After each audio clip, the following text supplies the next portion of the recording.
Hello my friends and welcome, my name is Dennis and this is the latest update from Ukraine. Let's go. Well, first of all, I want to say about the successful operations of the Ukrainian armed forces. For example, this is very important Russian radar. It is called VV-196L6E, and this radar is used for Russian S-300 air defense system, also could be used for S-400. You may see on your screens the deployment of the system, but luckily it was spotted by a Ukrainian surveillance drone. And later on there was the command on HIMARS, and HIMARS pretty much precisely hit the unit. There was also the fire detected, so obviously this system is a no-go for the Russian defense. As our guest reported, it happened on the south, the occupied region of Kherson Oblast of Ukraine. So Ukraine uses similar tactics to the Russian one. Ukrainian drone flies far away behind the front lines, coordinating the efforts of Ukrainian rocket artillery systems as HIMARS. And this is definitely a huge loss for the Russian army. There are some other videos which unfortunately I cannot share here on this platform, and I start to publish the videos about the front lines on my Rumble channel. Yes, I created it. And I'll concentrate there on those kind of the combat videos because Rumble has less censorship. But Rumble I will use occasionally. The main source for information for me to provide you with is YouTube. Also, there was the report from Ukrainian side that the Russian Krasnuha system was destroyed also somewhere in occupied region of Kherson. However, for this one I don't have the evidence to provide you with, I mean the real drone image. So I will wait for the final confirmation. It seems like Russian air defense is kind of useless to protect their own vehicles, which are really expensive. And also probably the most awesome news as for me for the last few months. Mikhailo Drapati, who is the commander of the Ukrainian ground forces, is now in charge of the Hortitsa command group. This guy definitely has a command talent, and hopefully one day he'll be a general commander of the Ukrainian armed forces. He was fighting against the Russian and pro-Russian forces since 2014. So finally Ukraine put good commanders to what they should do, because there were some of the scandals, for example with 155th Brigade. Plus it is not the only case, I'll tell you about one more brigade in this video. But hopefully with new management Ukrainian army is capable to provide reforms. About the Kursk Oblast, well, those pictures were shared recently, so Ukraine continued to use British-made Challenger 2 tanks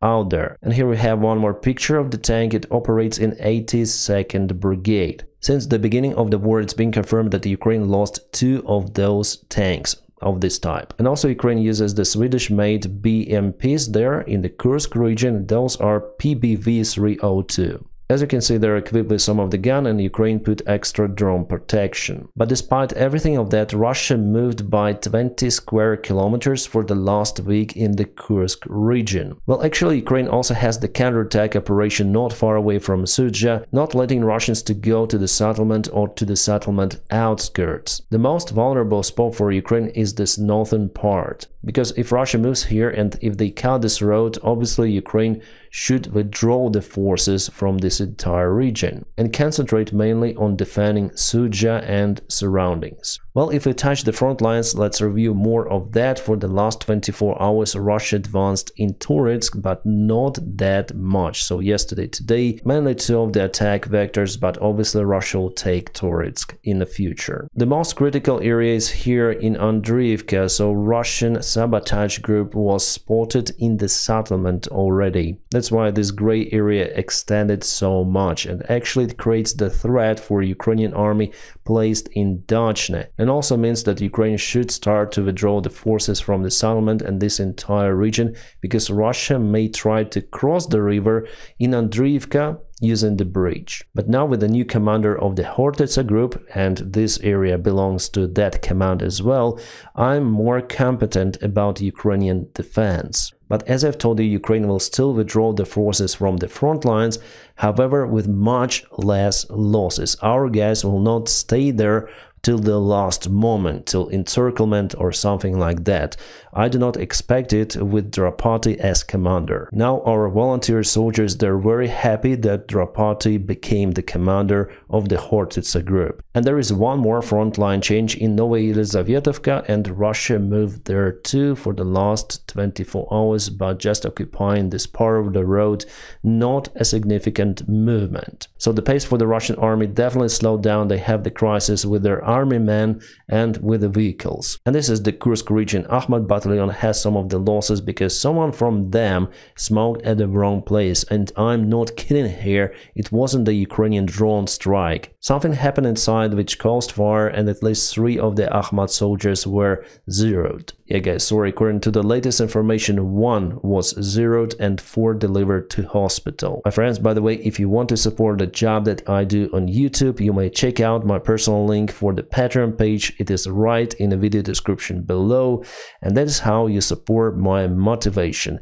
especially when YouTube cancels monetization. About the Israel military support of Ukraine, we have the confirmation coming from the Telegraph that definitely think like that Ukraine received some of the weapons which was taken by Israel from Hamas, from Hezbollah, and also partially from Syria. Well, those supplements will not boost the Ukrainian military dramatically, but it's a good step and also good political step, so Israel shows even to Russia that it supports Ukraine. Alright, Russia doesn't know what to do and how to secure their surveillance drones and also Landsats, because 70% of those are being shot down by Ukrainian air defense FPVs. And it's happening like every day. Probably Ukrainian army has the most of the drone operators out there in the world, because our guys operate on the front lines, our guys operate in the skies, entire brigades and regiments formed from the drone operators. So drones is the future weaponry, or it's already a weaponry, as you can see, and the future wars will obviously include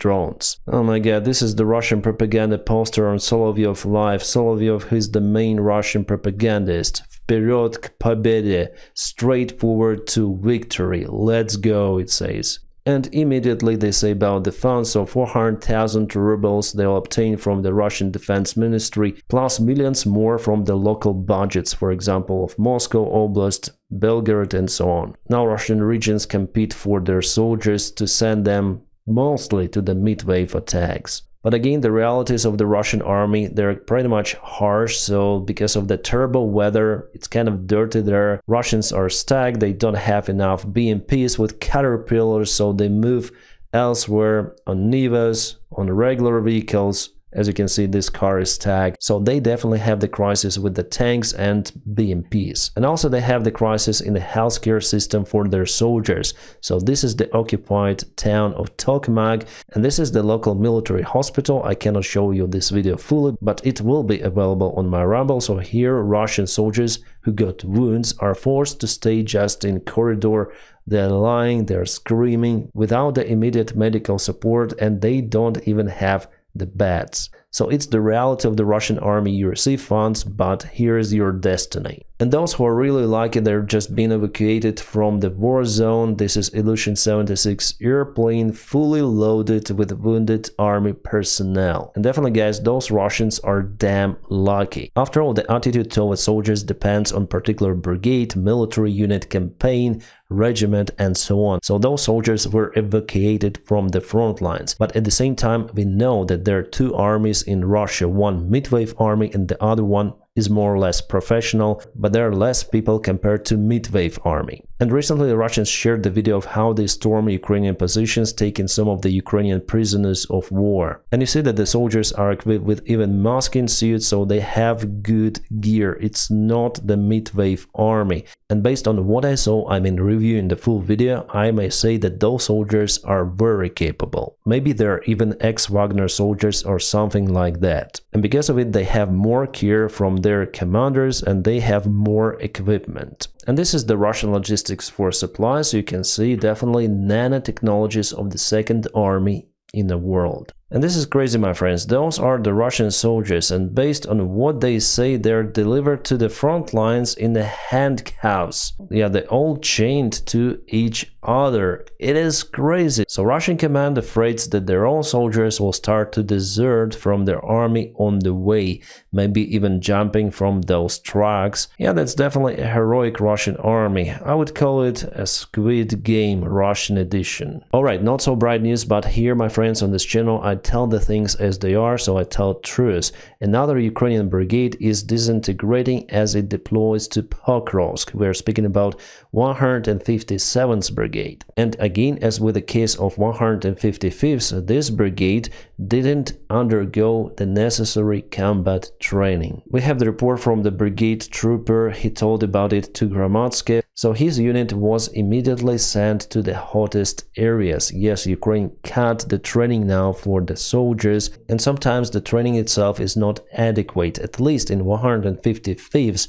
people went to France for the training. The half of the brigade, but here, no. The situation with 157th Mechanized Brigade mirrors of the other brigades in the 150th series. So totally Ukraine created 8 of the new brigades of 150th series, and most of them have problems. And the most important thing, that brigades are fragile because they lack a core of experienced troops, and our volunteers, our soldiers, they all were telling about this problem, that Ukraine shouldn't create new brigades.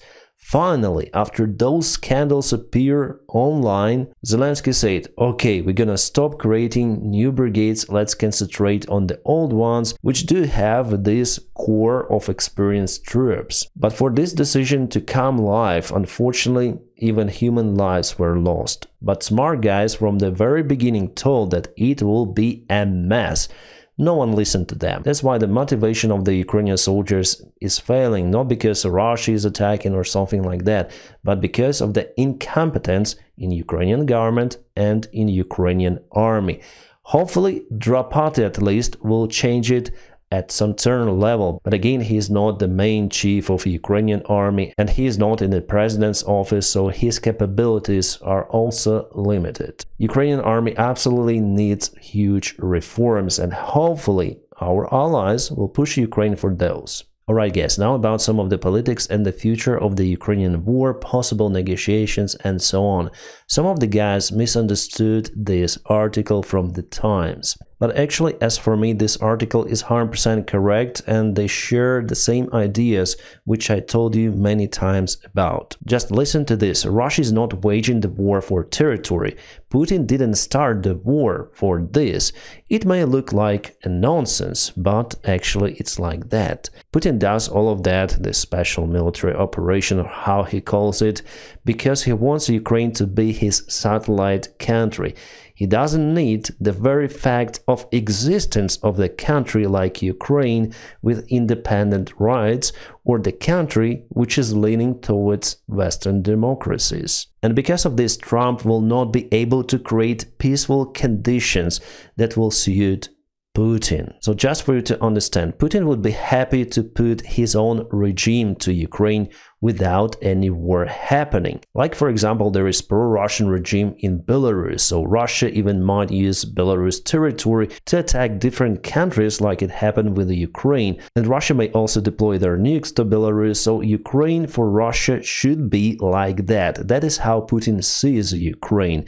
Or even worse, Putin doesn't want Ukraine to even exist, Ukrainian language and so on. As it happened by the way in Belarus. In Belarus, just minority speaks Belarus language. And with the help of Ukraine, Putin may get more strength. He might use, first of all, country resources, plus Ukrainian people as the workforce and also as the soldiers for his new empire army, Red Army I call it. The idea for Putin wasn't that long-term exhausting war for the Russian economy and for the Russian population.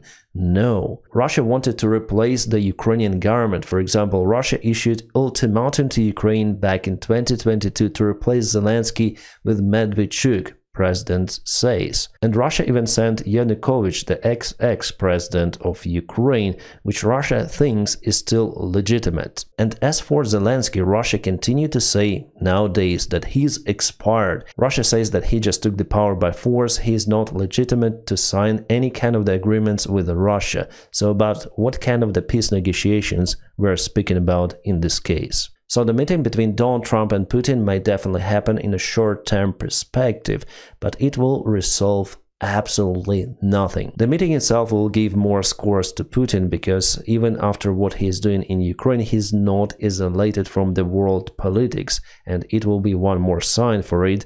But for Donald Trump, I just hope that during the meeting he'll understand that it's just useless to communicate with the Russian side on possible ceasefire, that it is important to support Ukraine because ambitions of Russia are known. They want Ukraine to be slaved to Russia, and they want to restore ex-Soviet Union Russian Empire with all of the ex-Soviet countries. What I think that in this case Trump will never ever agree on Putin demands if he understands that, and it looks like Donald Trump tend to believe the facts about Russian-Ukrainian war. Before, for him it was the regional conflict for territories, but no, it's not the conflict for territories, it's something really bigger. Putin wants to reinvent his dictatorship empire, and for him Ukraine is the big obstacle to achieve it. Zelensky gave the interview saying that it was the mistake for Ukraine to give up the nuclear weaponry, and definitely I agree with him 100% based on what is happening in world politics, that there are no any security guarantees provided to Ukraine. I think that the only guarantee was the nuclear weaponry. So the first Ukrainian president, Kravchuk, predetermined today's war in Ukraine. You see how far this stupid action led decades ahead, and Russia started the full-scale war. So actually world understands that the only security guarantee right now are nukes. It means that more of the countries will start to obtain nukes. And there is no question about how, but the question is just when. And you know, now some of the governments and political blocs are concerned about the aggressive policy of some of the leaders. Putting EU troops in Greenland makes sense, bloc's top military official says. So Europe now has to invest their own funds for the military to protect Greenland, which is the part, by the way, of the European Union, because it's the territory of Denmark, to protect it against United States, the ally of Denmark. What the hell is happening in this world, my friends? It's not the golden age, it's the age of instability with the possible many of the military conflicts around the world. And hopefully, guys, it will not lead to the Third World War. Yesterday there was the drama between Colombia and the government of the United States, so United States wanted to send the military airplanes to Colombia, deporting illegal immigrants, as they say. Well, Colombia as well as Mexico decided not to accept those airplanes, and Donald Trump said that we're gonna apply some of the tariffs on your country, 25% at least, and we're gonna scrutinize all of your citizens who are coming to the United States. And later on, Colombia decided to accept those refugees, and that's how Trump didn't apply the tariffs on Colombia. So he's president for less than a week, and already there are many of the scandals. Almost every day I search for the news and there are Trump everywhere. So guys, sorry, I have to tell about it too. It's not even funny any longer. One more ship cut the wires in the Baltic Sea. This time it's between Sweden and Lithuania. The Swedish Coast Guard already arrested the ship. They docked it. The ship was coming out from the Russian Ust-Luga port. Roughly 2 weeks ago I read the story about the accidents happening in the Baltic Sea, but for me it doesn't look like an accident. We have the update from Syria that Russia is definitely moving out their military equipment from the Tartus port, and it seems like the new Syrian regime is not okay with the Russian military bases in their country. So I expect that Russia finally will move out completely from Syria. Well, they have one more base in Libya, however, there is no port for Russia. So Syria definitely was the major defeat for Russia in the Middle East. Yeah, this is funny. Kaja Kallas reported that EU foreign minister just agreed to extend again the sanctions on Russia, despite what Orban said before, that Hungary is going to block this initiative. But after all, Donald Trump supported those sanctions, so Orban had to obey. His puppet. He's strong with his rhetorics, tries to show that he is the boss, but actually he is nothing. So the great news that Europe extended the sanctions on Russia. What Orban just could do yesterday, he blocked the resolution of the European Union to condemn the fake elections in Belarus. So Orban supports dictators like Putin, Lukashenko, maybe China dictator. Orban is just a piece of but luckily he's just useless. It is all what I wanted to say for today, guys. I'm gonna keep you updated on situation in Ukraine and not only. I wish you all a peaceful sky wherever you are and have a great time.